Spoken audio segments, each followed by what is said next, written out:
مسعود صاحب thank you so مچ. ظاہر ہے جیسے فیصل صاحب بھی بات کر رہے تھے, جب بات آتی ہے امن و امان کی اور جب پولیس کے حوالے سے ہم بات کرتے ہیں ہم دیکھتے ہیں اکثر و بیشتر یہ بھی مدعا سامنے آتا ہے کہ جی اتنی نفری نہیں ہے.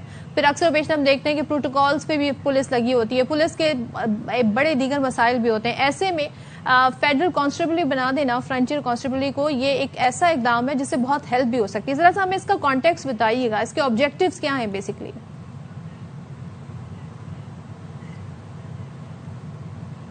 جی مسعود صاحب سے ہم رابطہ کریں گے اور اس پر مزید بھی بات کریں گے. جو جہاں تک کنڈی صاحب نے جو بات بتائی ہے, جہاں تک میں نے ان کی بات سے جو اخذ کیا وہ یہ تھا کہ بیسیکلی پہلے فرنٹیئر کانسٹیبلری کے اندر پختونخوا سے بھرتیاں تھیں, بٹ اب یہ ہے کہ اسٹرکچر چینج ہوگا. طلال چودھری صاحب نے تو ویسے یہ کہا ہے کہ زیادہ ڈفرینسز کوئی نہیں ہوں گے, بٹ یہ ہے کہ چاروں صوبوں سے اس کے اندر بھرتیاں ہوں تاکہ وزیر داخلہ ہے نا, ہاں طلال چودھری کہتے ہیں کوئی اس میں ابہام پیدا نہ کرے, یہ فیڈرل پولیس نہیں ہے. تو چلیں جی مسعود صاحب ہمارے ساتھ ہیں, ان سے ہی جان لیجیے. مسعود صاحب ہم جاننا چاہ رہے ہیں کہ فرنٹیئر کانسٹیبلری کو فیڈرل کانسٹیبلری بنا دینا ہے, اس کے باقاعدہ پھر پورے آرڈیننس جاری ہو گیا, مقاصد کیا ہیں, آبجیکٹیوز کیا ہیں اس کے؟ میرا خیال میں دیکھیں ایک تو یہ بڑا اسٹریٹجک ڈیسیجن ہے جس میں ری آرگنائزیشن کی جاری ہے. اس کو فرنٹیئر کانسٹیبلری کو ایک فیڈرل لیول کی سیکورٹی فورس بنائی جا رہی ہے. پھر ایک آپ سمجھ لیں اس کو ایک لینڈ مارک موو بھی ہے towards the internal security mechanism کو بہتر بنایا جا رہا ہے. اور سبسیکوینٹ آفٹر آل جو ہوگا کہ جو آپ کی سیکورٹی جو انٹرنل سیکورٹی ہے اس کی انہانسمنٹ ہوگی, لا اینڈ آرڈر سچویشن کی بہتری کے لیے یہ لوگ یوز ہو سکتے ہیں. سو it will strengthen national security over all جب دیکھا جائے. اور دیکھیں جس طریقے سے ان کی ایک ہسٹری ہے کہ 1915 میں تھی اور اس میں 2 فورسز تھے, بارڈر ملٹری پولیس اور سمانا رائفلز کو ضم کر کے انہوں نے یہ بنائی تھی. اور شروع میں جو جتنی انڈکشن تھی فرام ٹرائبل ایریا ہوتی تھی اور بیسیکلی ڈپلائمنٹ بھی وہیں پہ ہوتی تھی بٹوین ٹرائبل ایریاز اور ٹرائبس کے درمیان میں. ان کو انکرجنس کو روکنے کے لیے ٹرائبل ایریاز اور جو سیٹل ڈسٹرکٹس کے لیے درمیان میں پھر ڈرگس وغیرہ پاپی کلٹیویشن کے لیے تھے. سبسیکوینٹلی پاکستان جب بنا اس کے بعد ان کو دیکھے کہ ایسٹ پروٹیکشن پہ بھی یوز کیا گیا, انٹرنل سیکورٹی کے طور پہ بھی یوز کیا گیا, لا اینڈ آرڈر کے لیے بھی یوز کرتے رہے ہیں.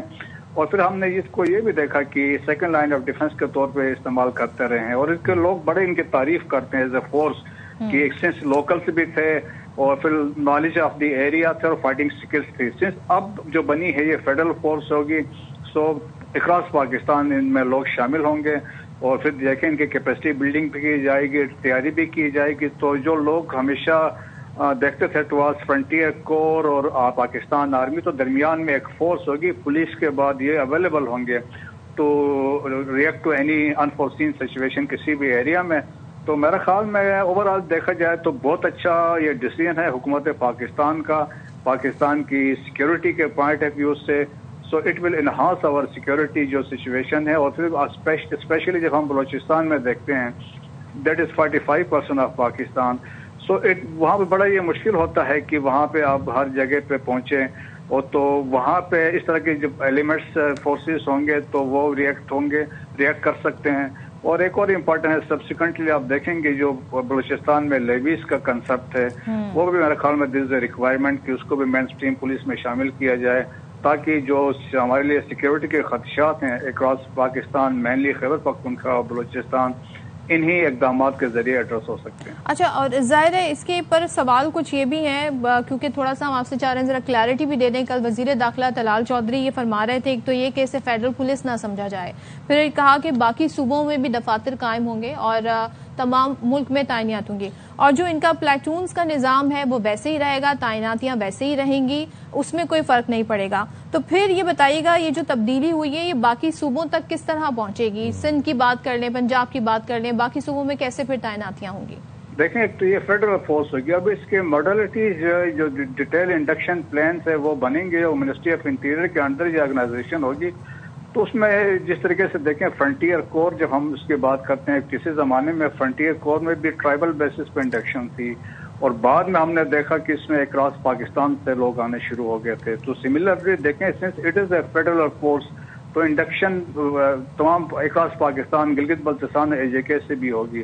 آلدو ان کے پریزنٹ ڈپلائمنٹ گلگت میں بھی ہے اور کراچی تک ان کے ڈپلائمنٹ ہے. دیر آر 17 ڈسٹرکٹ ہے جہاں پہ یہ ڈپلائڈ ہیں. تو دیکھیں اس کو بھی جو ہیڈ کرے گا ہی ول بی انسپیکٹر جنرل ہوگا فرنٹیئر کا, جو فیڈرل کانسٹیبلری ہوگا, اور جو ان کے جو آفیسرز ہوتے ہیں جو ڈسٹرکٹ لیول پہ ہوتے ہیں ان کو کہتے ہیں DOFC. تو ابھی یہ ہوں گے ڈسٹرکٹ آفیسر فیڈرل کانسٹیبلری کے طور پہ جانے جائیں گے، لائک SP جو ہوتا ہے یا DPO ہوتا ہے. تو اوور آل دیکھا جائے تو میرے خیال میں ایک بہت زبردست قسم کا قدم ہے گورنمنٹ آف پاکستان کی طرف سے.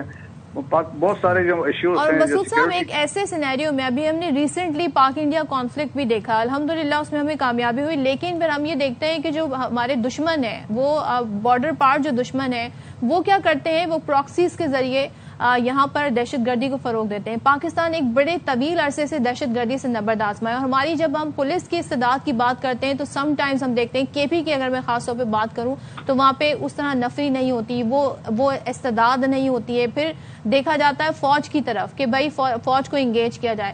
فرنٹیئر کانسٹیبلری کو فیڈرل کانسٹیبلری بنا دینا اور پھر اس طرح تعیناتیاں ہونا، آپ سمجھتے ہیں کہ وہ جو ایک خلا تھا وہ پر ہو جائے گا اور وہ تمام تر سچویشن سے ہم بہتر طریقے سے ہینڈل کر سکیں گے؟ جی ہاں بالکل. دیکھیں کہ جو عزم استحکام کا اگر آپ کو کنسپٹ یاد ہو تو اس میں اس بات پہ زور دیا گیا تھا کہ ہر ادارہ اپنا رول ادا کرے، چاہے وہ پولیس والے ہیں یا CTD والے ہیں یا ڈسٹرکٹ گورنمنٹ والے ہیں، جوڈیشری ہے، فرنٹیئر کور ہے، سب کریں تب مل کے ہم چیزوں کو ایڈریس کر سکتے ہیں. اب درمیان میں اگر فرنٹیئر کانسٹیبلری جو بن گئی ہے فیڈرل کانسٹیبلری تو آپ دیکھیں اس کی ری آرگنائزیشن ہوئی ہے اور اس میں کیپیسٹی بلڈنگ بھی ہوگی، ساری چیزیں ہوں گی. تو بہت سارے جو مسائل ہیں جس طرح آپ نے اشارہ کیا ہے، جو پراکسیز ہیں چاہے وہ خیبر پختونخوا میں ہے، دیکھیں کہ تو ان کی ڈپلائمنٹ وہاں امپلائمنٹ وہاں پہ ہوگی تو بہت اچھا ہوگا. ایون بلوچستان میں ایون جو لا اینڈ آرڈر کے مسئلے ہوتے ہیں یہاں آپ سمجھ لیں کہ پولیس سے جس طریقے سے اس کو ری آرگنائز کیا جائے گا، it will be a better force as compare to paramilitary forces کی ہم بات کریں گے تو یہ بہت اچھے اس حساب سے نکلیں گے. ٹھیک ہے، تھینک یو سو مچ. مسعود احمد صاحب ہمارے ساتھ تھے اور ظاہر ہم جاننا چاہ رہے تھے کہ اس تبدیلی کے پیچھے کیا کانٹیکسٹ ہے، کیا آبجیکٹیوز ہیں، اور ظاہر ہے جن حالات کا اب سامنا کر رہے ہیں اور دنیا میں ہم دیکھ رہے ہیں بڑی تبدیلیاں ہو رہے ہیں، ایسے میں جتنا آپ اپنے ملک کے امن و امان کو یقینی بنا سکیں تو وہ ایک بہتر ہی اقدام ہے، اور یہ اسٹیپ بھی اسی ڈائریکشن میں ان دا رائٹ ڈائریکشن ہمیں معلوم ہوتا ہے، جس کے ذریعے ظاہر ہے ملک میں جس طریقے سے پراکسیز کام کر رہی ہیں ان کو کنٹرول کرنا، انٹیلیجنس کے نظام کو مزید مؤثر بنانا اور آپس میں تمام فورسز کا کوآرڈینیشن ہونا وقت کی اہم ضرورت ہے. اور اس طرح کی فورسز اور ان کی تربیت ہونا، جدید خطوط پہ ان کی تربیت ہونا اس وقت کی اہم ضرورت ہے. تو it's a right step in the right direction.